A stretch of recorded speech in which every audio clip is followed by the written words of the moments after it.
സാഹിത്യ academy president K Sachidanandan ഇപ്പോൾ മാധ്യമങ്ങളെ കാണുന്നു. ഞാൻ ഒരിക്കൽ റെസ്പോണ്ട് ചെയ്തതാണ് അതിന്. അല്ല, ആ കമ്മിറ്റി റിപ്പോർട്ട് ഫോളോ അപ്പ് ചെയ്യണം. എൻ്റെ പ്രധാനപ്പെട്ട ആവശ്യവും നിർബന്ധവും. ആ കമ്മിറ്റി റിപ്പോർട്ടുകൾ ഇങ്ങനെ പലതും ഉണ്ടായിട്ടുണ്ട്. അപ്പോൾ പിന്നീട് അതിനുള്ള തുടർന്നുള്ള നടപടികൾ പലപ്പോഴും ഉണ്ടായിട്ടില്ല. അപ്പോൾ വളരെ വ്യക്തമായ രീതിയിൽ തന്നെ പരാതി ഉന്നയിക്കാനുള്ള ധൈര്യം കൊടുക്കുക ആളുകൾക്ക്. അതിനുള്ളൊരു റിഡ്രസൽ കമ്മീഷൻ പോലെ ഒരു പ്രത്യേക ലീഗൽ വാലിഡിറ്റിയുള്ള നിയമസാധുതയുള്ള ഒരു സ്ഥാപനം ഉണ്ടാക്കുക. ഒരു ജുഡീഷ്യലായിട്ടുള്ള ഒരു കമ്മിറ്റി സ്ഥാപനം എന്തായാലും അതിൽ ഇവർക്ക് പരാതി കൊടുക്കാനും പരാതിക്കാരനായവർക്കെതിരെ നടപടിയെടുക്കാനുമുള്ള ഒരു സംവിധാനം ഗവൺമെൻറ് നിർബന്ധമായിട്ട് ഉണ്ടാക്കണം എന്നുള്ളതാണ് എനിക്ക്. അത് ഞാൻ റിപ്പോർട്ട് മുഴുവൻ വായിച്ചു. അപ്പോൾ അതിൽ പേരുകളൊന്നുമില്ല. അപ്പോൾ പേരുകളിങ്ങനെ പലതും ചില ആളുകൾ പറയാൻ തുടങ്ങിയിട്ടുണ്ട്. അപ്പോൾ അത് തെളിവുകൾ എത്രമാത്രം സാധിക്കുന്നുള്ളത് നമുക്ക് അറിഞ്ഞുകൂടാ. ഈ പല കേസുകളും പഴയ കേസുകളൊക്കെയാണ്. പക്ഷേ ഏതെങ്കിലും രീതിയിൽ ഈ പ്രവണത അവസാനിപ്പിച്ചേ തീരൂ.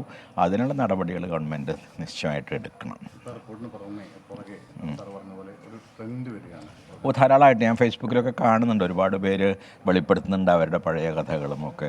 അപ്പോൾ അത് മൊത്തം ആ ലോകം വല്ലാതെ ദുഷിച്ചിരിക്കുന്നു എന്നുള്ളതിൻ്റെ ഒരു തെളിവായിട്ട് വേണം അതിനെ കാണാനായിട്ട്. അപ്പോൾ അതുകൊണ്ട് എങ്ങനെയാണ് അതിനെ പുതുക്കിയെടുക്കുക? ഒരു പക്ഷേ പുതിയ തലമുറക്കാർ കുറച്ചുകൂടി ഭേദമായിരിക്കാമെന്ന് എനിക്കൊരു തോന്നലുണ്ട്. പക്ഷേ അതിനെ എങ്ങനെ പുതുക്കിയെടുക്കുക എന്നുള്ളൊരു പ്രധാനപ്പെട്ട പ്രശ്നമുണ്ട്. അപ്പോൾ വലിയ അഴിച്ചുപണികൾ നടക്കണം. ഇപ്പോൾ അമ്മയിലൊക്കെ ഈ തുടരുന്ന ആളുകൾ, അല്ലെങ്കിൽ ഇപ്പോൾ കോൺക്ലേവിനെ പറ്റി പറയുമ്പോഴും അതിൽ പങ്കെടുക്കുന്ന ആളുകളും അത്ര വിശുദ്ധരായിട്ട് തോന്നുന്നില്ല. അപ്പോൾ അങ്ങനെ അല്ലാത്തൊരു സംവിധാനം ഉണ്ടാവണം. അവരെ പുറത്ത് നിർത്തിക്കൊണ്ടുള്ളൊരു സംവിധാനം ഉണ്ടാവണം. എല്ലാവർക്കും ഞാൻ സൂചിപ്പിച്ച പോലെ പരാതിപ്പെടാൻ പറ്റിയ നിയമസാധുതയുള്ള ഒരു കമ്മീഷനോ സ്ഥാപനമോ അങ്ങനെ എന്തെങ്കിലും ഉണ്ടാവണം. അതിലാളുകൾക്ക് സ്വതന്ത്രമായിട്ട് പരാതിപ്പെടാൻ കഴിയണം. അങ്ങനെ ഒരു അവസ്ഥ വന്നാൽ ഈ ഭയം ഒന്നകന്നാൽ ലോകത്തെ കുറച്ചുകൂടി ശുദ്ധീകരിച്ചെടുക്കാൻ പറ്റുമെന്നാണ് എനിക്ക് തോന്നുന്നത്. അതെ, ഞാൻ വിചാരിക്കുന്നു.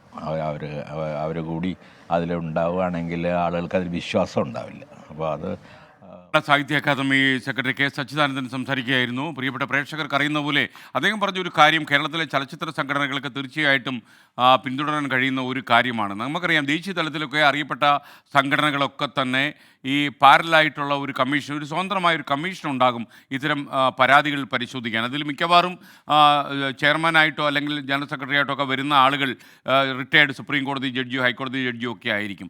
അപ്പോൾ വളരെ മെറിറ്റ് അടിസ്ഥാനത്തിൽ തന്നെ അവർ പരാതി പരിഹരിക്കും. ഇപ്പോൾ ഫോർ എക്സാമ്പിൾ ഈ അമ്മയോ ഫെബ്കയോ നമ്മൾ പരിഗണിക്കുകയാണെങ്കിൽ അതിലിപ്പം അമ്മ പ്രസിഡന്റ് വിചാരിച്ചാൽ ചിലപ്പോൾ മറ്റൊരാളിൻ്റെ പേരിൽ നടപടിയെടുക്കാൻ കഴിഞ്ഞൊന്നും വരില്ല.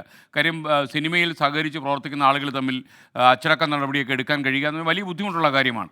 അത്തരം പേഴ്സണൽ പരിഗണനകൾ ഇല്ലാതിരിക്കണമെങ്കിൽ ഇൻഡിപെൻഡൻ്റായ ഒരു കമ്മിറ്റി, അതിലൊരു ജുഡീഷ്യൽ രംഗത്ത് നിന്ന് റിട്ടയർ ചെയ്ത ക്വാളിഫൈഡായ കോമ്പിറ്റൻ്റായ ഒരാളെ കൂടി വെച്ച് ഒരു കമ്മിറ്റി ഉണ്ടാക്കി അവർക്ക് വിട്ടുകൊടുത്താൽ ഒരുപക്ഷെ ഒരുപാട് പരാതികൾ അമ്മയെപ്പോലുള്ള സംഘടനകൾക്ക് പരിഹരിക്കാൻ കഴിയും.